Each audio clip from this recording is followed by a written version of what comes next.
신실한 기독교 사상가인 C.S. 루이스가 순전한 기독교라는 책에서 이런 말을 합니다. 오늘 아주 작은 선행을 하는 것은 마치 전략적 요충지를 점령하는 것과 같아서 몇 달 뒤에 꿈도 못 꾸었던 승리를 가져다 줄 수 있습니다. 반면에 오늘 겉보기에 사소한 정욕에 빠지거나 화를 내는 것은 적에게 고지나 선로나 교량을 내주는 일과 같아서 바로 그 길을 통해 적의 공격을 받게 될 수 있습니다. 자, 여러분, 작은 결정이 중요합니다. 작은 순종이 중요해요.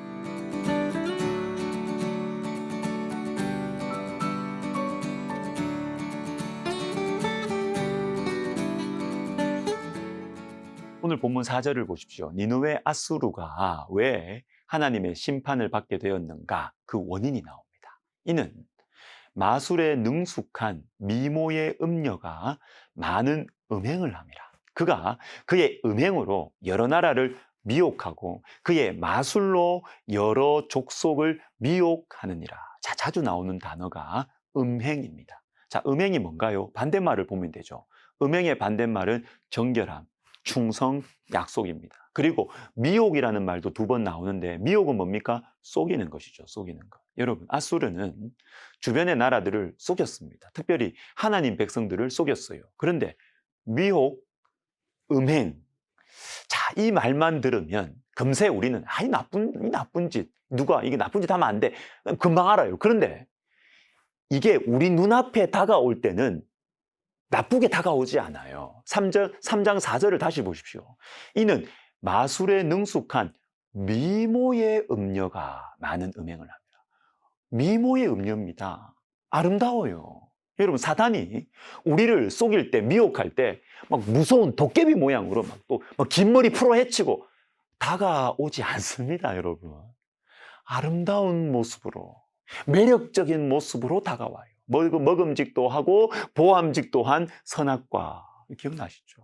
실제로 아수르는 자신이 가진 이 군사력과 경제력으로 하나님 백성들로 하여금 하나님의 약속, 이걸 버리도록 속였어요. 군사력, 경제력, 좋은 거죠. 필요한 거죠. 우리에게 너무 있으면 좋겠다 이런 생각한 거죠. 이것으로 하나님으로부터 멀어지도록 유혹하는 것입니다. 자, 데이비드 홀든이라는 사람이 당신의 생각 바꿔야 바뀐다. 이 책이 있는데 이 책에 이런 내용이 있습니다. 잘 들어보세요. 기억하라. 사단은 거짓말쟁이다. 성의 신을 섬겨라. 그러면 만족을 얻을 것이다. 사단은 온 세상에 이런 메시지를 전하지만 그 뒷모습은 감춘다. 가정이 깨어질 때 아이들이 느끼는 아픔, 성병과 에이즈, 낙태와 성매매의 폐해로 망가진 수많은 인생들에 대해서는 말하지 않는다. 만약 모든 사람이 유혹을 느낄 때마다 전기 100볼트의 충격을 받는다면 사람들은 유혹이라는 것을 별로 좋아하지 않을 것이다. 여러분, 죄의 유혹은요, 아름다운 모습으로 찾아와요. 고상한 모습으로 다가옵니다. 조심하셔야 됩니다. 잠언 8장을 보시면 재미있으면서도 예리한 말씀이 나옵니다. 우리를 부르는데 두 존재가 우리를 부릅니다. 지혜도 우리를 부르고 미련도 우리를 부릅니다. 그런데 그 내용은 똑같아요. 4절에 어리석은 자는 이리로 돌이키라. 16절에 어리석은 자는 이리로 돌이키라. 그런데 4절은 지혜가 하는 말이고 16절은 미련한 여인이 하는 말입니다. 똑같아요. 겉으로는 똑같이 이리로 돌이키라고 말합니다. 그런데 여러분, 미련으로 돌이키면 망해요. 그런데 지혜로 돌이키면 생명을 얻습니다. 여러분, 잘 보셔야 됩니다. 잘 보셔야 됩니다. 사단은 아름다운 모습으로, 고상한 모습으로 우리를 미혹하는 것입니다. 이런 차원에서 중요한 것이 있어요. 이런 차원에서 위험한 것이 있어요. 그게 바로 작은 죄입니다. 작은 죄.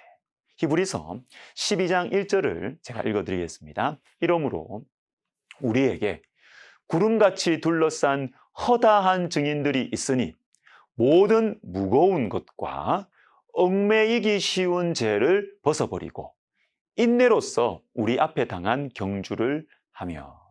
자, 믿음의 경주를 하기 위해서 필요한 것이 두 가지가 있다는 거예요. 두 가지. 그것은 벗어버리는 것과 인내하는 것입니다.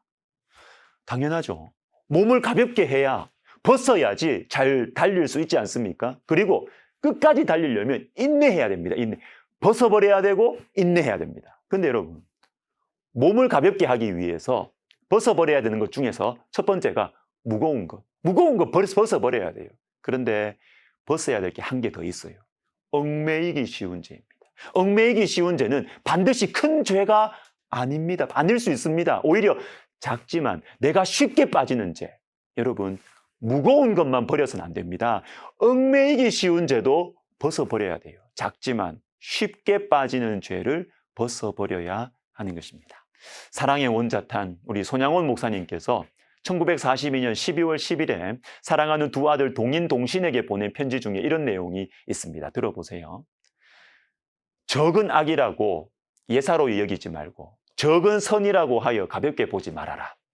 적은 악이 쌓여 큰 악이 되고 적은 선이 자라서 성현이 되기 때문이니라. 예레미야 13장 23절에 보니 구스인이 그 피부를 표범이 그 반점을 변할 수 있느뇨 할 수 있을진데 악에 익숙한 너희도 선을 행할 수 있으리라고 하였으니 정말로 너희만 할 때부터 내가 예사로 여긴 죄악이 지금 와서는 얼마나 마음에 고민을 당하게 되는지 말할 수 없다. 너희들도 나 같은 고통을 당하지 않으려거든 지금부터 조금만 힘써도 된다. 이런 무슨 말이에요?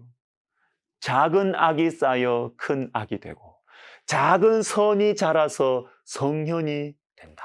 여러분, 얽매이기 쉬운 작은 죄, 이게 위험한 거예요. 이게 중요한 거예요. 여러분, 얽매이기 쉬운 작은 죄를 통해서 사단이 우리를 유혹할 것입니다. 여러분, 지금부터 우리가 조금씩만 힘을 내서 작은 죄를 멀리하고 그리고 작은 선을 쌓아가는 작은 순종을 하는 지혜로운 하나님 백성 되었으면 좋겠습니다. 기도하겠습니다. 하나님 아버지, 우리가 믿음의 경주를 하고 있습니다. 무거운 것뿐만 아니라 얽매이기 쉬운 작은 죄 우리가 벗어버리는 지혜와 영적인 통찰력과 실력을 허락하여 주옵소서. 예수님의 이름으로 기도하옵나이다. 아멘.